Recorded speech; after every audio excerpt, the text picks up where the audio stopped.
Welcome everybody to In the Comics Dead Edition. Russell Johnson, Dave Cunningham. What's up?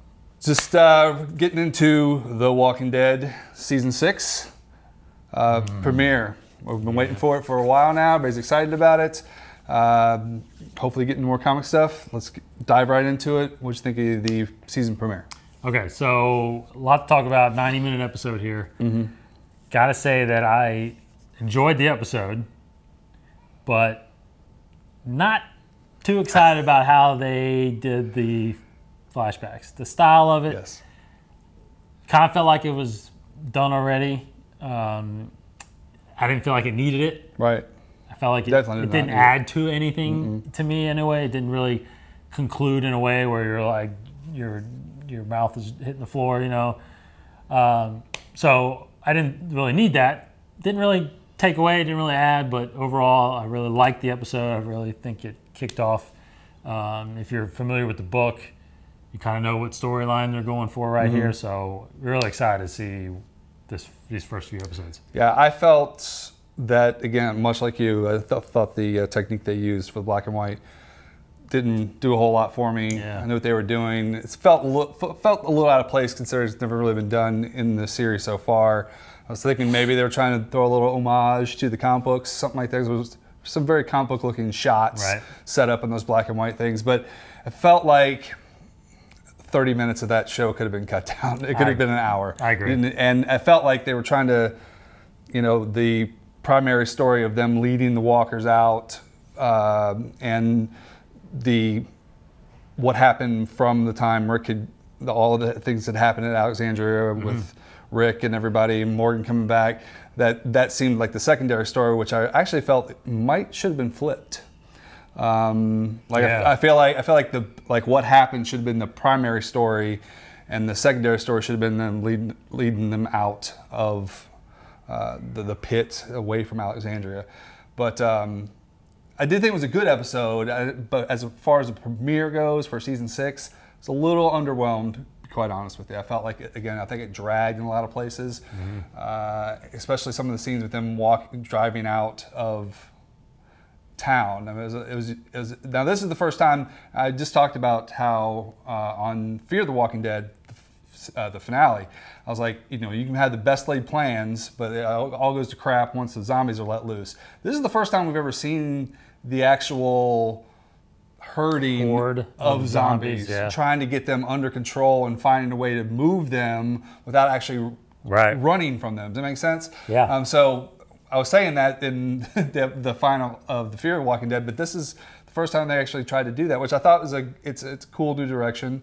In the comic books, we know that they're at some point down the road they've learned how to herd. They figure it out, right? Or at least avoid them and move them away from their camp. So that was kind of cool.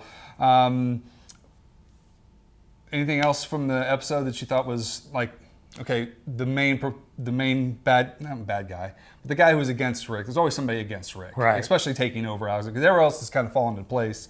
You know, the mayor has readily accepted Rick as the leader of the group now because of what happened. But there was an interesting side story with the son of, I can't remember the guy's name, who Rick killed. But they're burying, Pete's so they're burying most of these people on the property, giving them proper burial.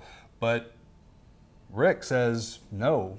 Pete, he'd throw him in the woods. Exactly, throw him in the woods. So there was a contrast between, there was a thing between Rick and Pete's son. You know, what do you think of that storyline? That was one of the few emotional, heavy scenes that were in there.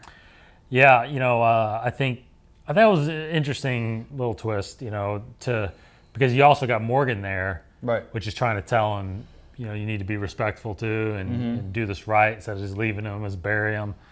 But I thought it was a pretty, in the end, I thought that was maybe going to come bite him or bite the group, which it may because of how it ended. You don't know what the source of the sound is. It could be the sun, it could be something else.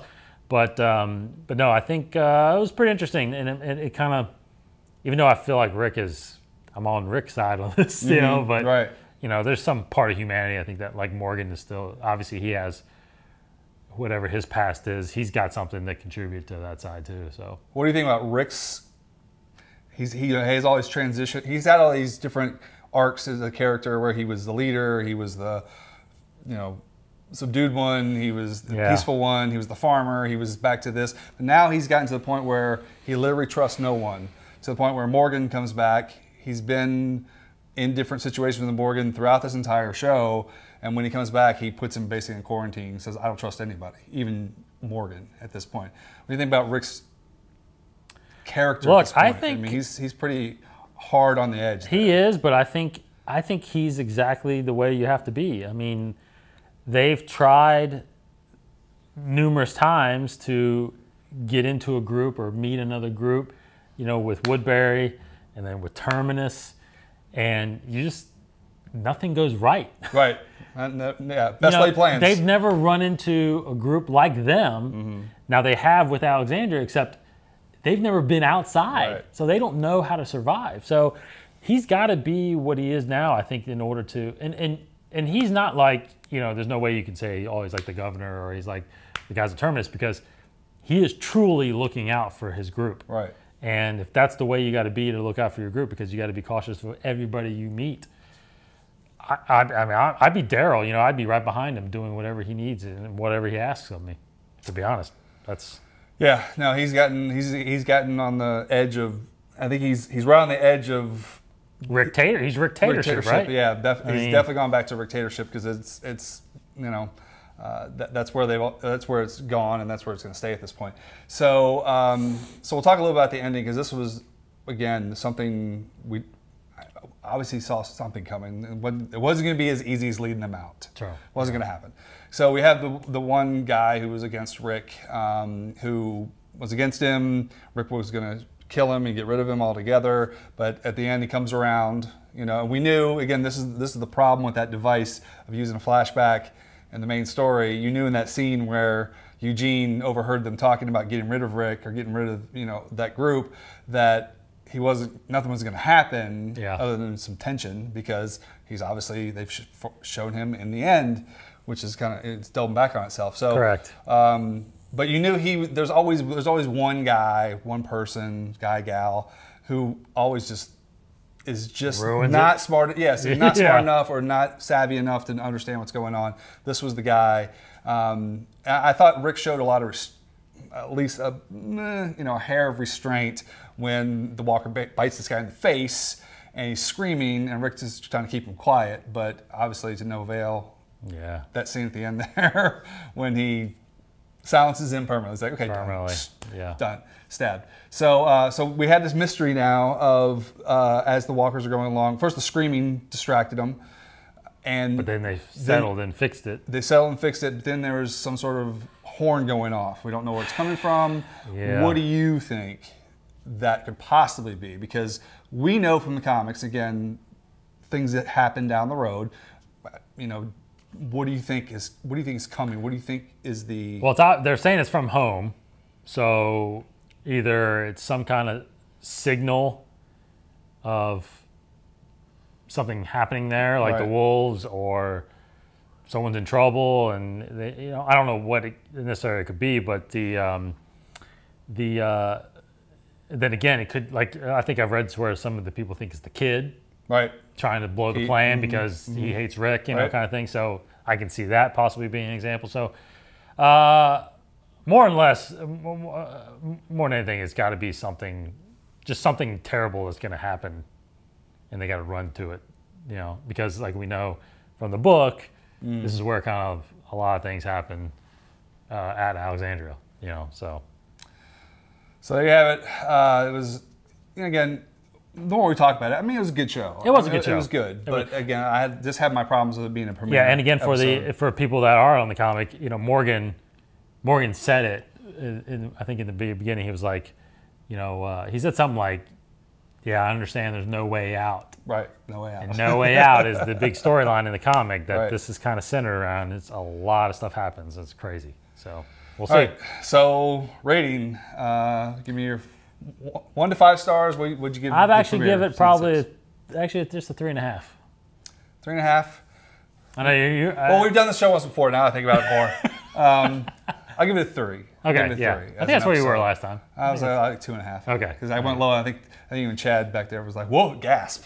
2.5. What's wrong with you?" So yeah. The more I think about it, and kind of give it some time to sink in, and really kind of what we're doing here, just kind of dissecting it. Yeah. It was a solid episode. Again, I was just a little underwhelmed as a premiere, so I'll give it a solid 3. Episode 2 looks like it's pretty crazy. What's happening back at Alexandria? So it looks like we're going to get a lot. Things are going to pick up really quickly in episode 2, and look forward to that. What are you expecting? Who do you think to be the big bad this season? Do you have any guesses? Any thoughts? I think it's. Who do you want to see? I think it's just. I think right now it's going to be just the Herd, and it's going to be the Wolves. Mm-hmm. I don't know. There's been talks of Negan. Yeah. If everybody knows, look him up. But I kind of feel like we're not going to get him maybe till the second half, or even next season. I don't know. I think it's going to be the Horde. Because I think they've said that before, where it's like we're going to really focus on now the problem with all these dead walking around. Right. So that's a good point, because we really haven't it's been dealt with, and it's always been bad humans. Yes, it's always bad, and that's where it kind of got to. It went from zombies to being, bad people. Yeah. Because they are, the people who are alive are the Walking Dead. Yeah. So, all right, there you have it. So, episode 2, we'll come back in a week and show you episode 2, talk about that and what's coming. Hopefully, we'll get some nice reveals. Stay tuned. Thanks for watching the show. Thanks for watching Fear the Walking Dead. We appreciate that, and we'll be on that one when season comes back. So, for David Cunningham, take care, everybody. Johnson, and this is In the Comics Dead Edition.